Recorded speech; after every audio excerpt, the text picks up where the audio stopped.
Before, I had, like I showed you earlier, I had my Sharpie and my highlighter in here, and I usually use them over here during the day, so that was inconvenient source of work. Plus, when I'm working, this is a two-hand process where I have to take the cap off to lay it back down. So I came up with this improvement where there's a spot for my Sharpie and my highlighter, and it's a one-handed motion now for both of them. So every day, Derek walks over all the way back over to the Konica by your office, your desk, to get proofs and zoomed cut tickets. It's a lot of wasted motion and transportation, so Gene bought this Brother printer. It's an all-in-one color printer, so Derek will no longer have to walk over there 4, 5, 6 times a day. I have this new printer here, and it has 2 trays, so I have white paper in one, blue paper in the other, and since I have to print to both trays, it's kind of difficult to change it out in Adobe Acrobat to try to find the right tray, because you have to change a bunch of different settings. But what I did was I set it up so that each tray reads as a different printer, and so there's settings in there, so you can choose that this is tray 1 is only going to be white paper, and then tray 2 will be color paper. So when I have a job, I can print, and I can print that to tray 1, and then I can switch over to this other sheet for my job ticker, for my print tickets, and I can print those to my blue tray,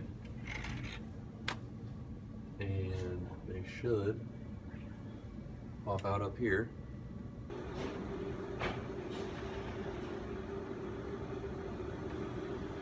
Waiting. So there's my white paper and my blue paper. So I'll grab those, like that. So we just mounted this piece of coral up here on gray water as an attempt to try and contain the water in the basin. The other day, it all shot up over the basin and just covered this area in water. Tripped the breaker a couple times. So hopefully this fixes the problem and doesn't just send it over to Will. You've got a vacuum. Hi, Derek here, and we got a Dyson, and it vacuums up a lot better than this thing. Yeah. Those things don't work very well. No.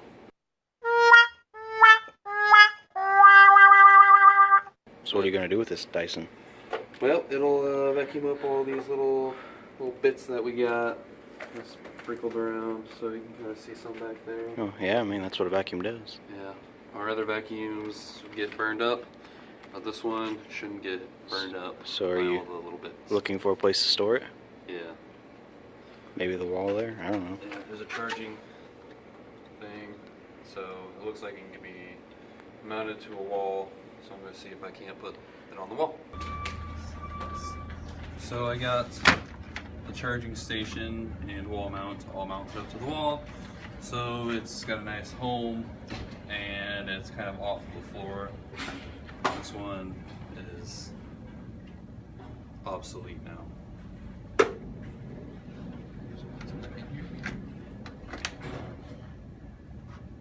Stapling stuff is difficult. You gotta like line up the stapler and whatnot. So I screwed the stapler to the wall and it makes it super easy. So I record a bunch of information up here on this whiteboard, but as you can see, it's in a really inconvenient spot to try and reach. So I'm gonna move it to right there, because it's a lot easier to reach than right here. I can't even touch it up there. So that'll make it easier. And now I can do it sitting down, right there. We got these 2 logbooks here for the KX7, and all these papers were in it. And so I've been going through and just kind of weeding out what we don't need. So far I have it condensed down to just 2 sections in here. So yeah. We used to have this tray right over here on the side of the Zune. It broke off of there somehow. I don't know, I was gone. I put it over here so that when we are cutting things down, we have a question, we can just grab the sheet that's here and look at it, and it tells us all of our information that we really kind of need to know. What you doing, Joe? Alright, so first off, with the saw, you always usually need to measure something or mark something when you're cutting. And so I made some places for it. Mark put this over here, but didn't have a home for it, so I just applied some Velcro for the tape measure and for marking tools, so that you don't have to, because usually I would get here and get ready to cut, and then would have to mark something or measure something and have to walk across the shop for it. So I got those with homes, and then put a new piece of backing on here, which helps with smaller cuts for any kickbacks, pieces going flying and hitting you in the face and stuff. And so got some more pieces on there, but then realized that every time we need a new piece, you have to go like cut it down and stuff. So today James helped me cut down a bunch of them. So we'll have extra backing pieces there that can be replaced pretty easily.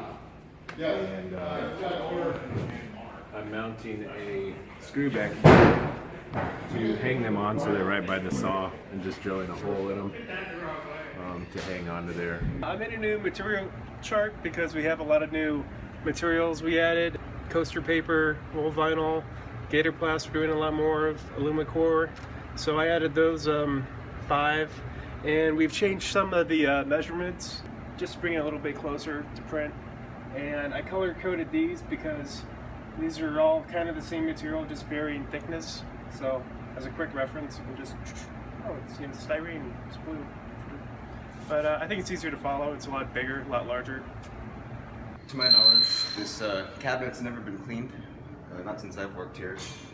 So I'm going in and scraping off all the hardened emulsion. It's kind of sharp on these bars, and then the ink never cures in here, so there's a lot of ink on these bars, and some other stuff that tends to fall off onto the screens. So hopefully that'll get rid of some pinholes and other problems we run into.